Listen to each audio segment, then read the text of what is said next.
I'll have one to go. William Overdue got off the bus at the terminal, with all his worldly possessions stuffed into a duffel bag inside the baggage compartment of the bus. The driver extracted it and handed it over to William. He threw it over his shoulder and made his way inside the terminal. The inside was dominated by 4 rows of plastic chairs, all held together by a steel bar running beneath the seats. They were for travelers arriving and those waiting to depart. There were vending machines with candy bars and chips and coolers for sandwiches, along with a pour-it-yourself coffee pot, which once having completed that task, you took the cash to the register and paid for the privilege thereof. William Overdue unwrapped one of the sandwiches of white bread, now a little compressed, and washed it down with black coffee. He had come to Fosterville straight out of the pen, got out early for good behavior, sent to prison in the first place for a series of bungled break-and-enters. The art of completing a successful B&E had eluded him. His own kid sister had told him what a complete dolt he was. She had announced this at her 11th birthday party, in front of all the relatives, adding that almost all the stuff he had grabbed he either didn't want or need. That was the real reason he had come to town, to finally live up to her expectation. One big B&E, a Brinks trucks, or the Hope Diamond came to his mind, something that would finally impress her. Who can fathom the criminal mind, walk along their deep, dark corridors of deception, looking for the next way to short the circuit, only in the end to find out they had put their finger in a live socket? Such was the criminal career of William Overdue. He had a brief moment walking along his own corridor, figuring out how to get away without paying for his own coffee, but he really couldn't think of a way to pull it off. Oh man, if I can't even steal a coffee, I'm kind of hopeless. Then he had one of the greatest insights of his criminal career. He asked himself why. Why couldn't he get away with it? Well, for one, it's daylight. 2, there's a person at the counter watching me. 3rd, it's hot coffee, and I just can't stick it in my pocket. 4th, I have no getaway transportation. 5th, the calculations are beginning to build up in his mind. All his former failures came back like shafts of light and began to eliminate the darkened areas of his criminal past. He could see why each previous attempt failed, playing them out in vivid color, his mistakes clearly outlined. With this new state of illumination, a thought arrived unadorned and raw. This is gold, pure gold. I should write a book. I could make a fortune. Now that I have the winning formula, I should share it with the world. Oh God, I should write a book about the pitfalls of a life of crime, how to deftly dance between those pitfalls, how to become a criminal mastermind. I know what to do now, and better yet, what not to do. He absent-mindedly stepped outside to entertain further considerations. He felt a tap on his shoulder.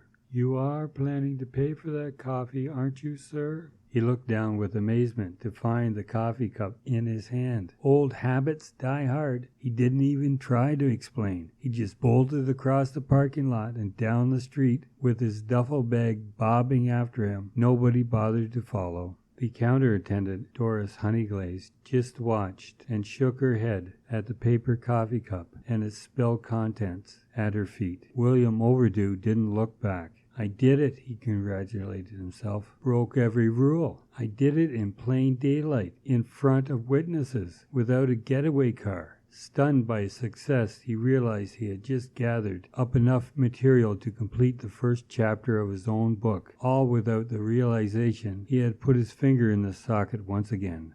The end. Who done it all right.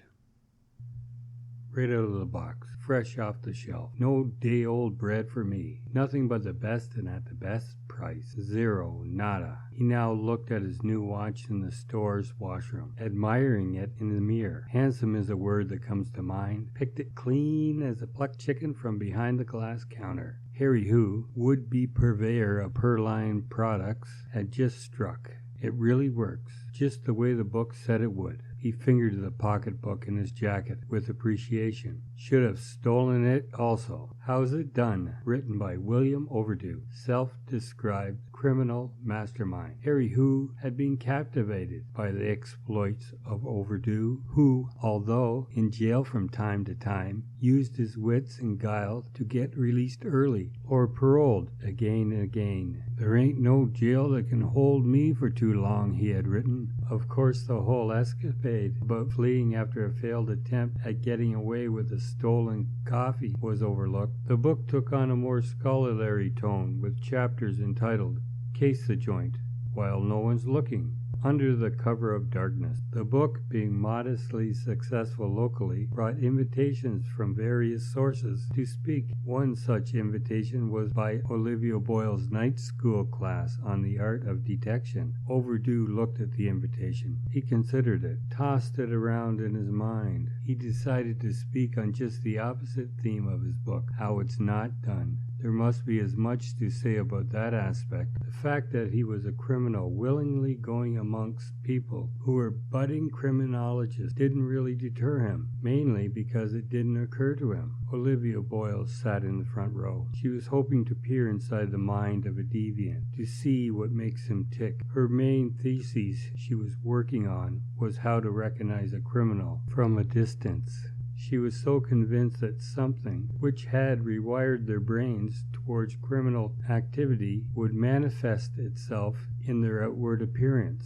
There was another person in attendance that night, a person William Overdue didn't recognize. She had seen a copy of his book on the desk at the local library, and turning it over found a small photograph on the back cover with his bio. She recognized him immediately. Criminal mastermind? More like a petty thief. Harry Hoo planned on attending, hoping to meet his muse, the man who inspired him to swipe his first watch. He was hoping Overdue would sign the inside cover of his book, and brought a small awl to see if he would inscribe his initials on the back of his watch. William Overdue looked over the small assembled group. He spoke eloquently about his life of crime. He held the crowd spellbound. It was as if Billy Graham were speaking.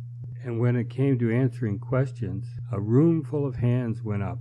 From the back of the room, an enthusiastic arm caught William Overdue's attention. "You," he called out. "When are you going to get around to paying for that sandwich and coffee?" demanded Doris, honey-glazed. The next event came right out of William Overdue's final chapter, making a quick exit. He was gone almost before anyone saw him leave, but there was yet another questioner. Olivia Boyles, having summed up Harry Hoo's character from afar, now moved next to him, and seeing the watch in his hand, asked, "Where did you get that watch?" A brief look of panic flashed across his eyes. "Here!"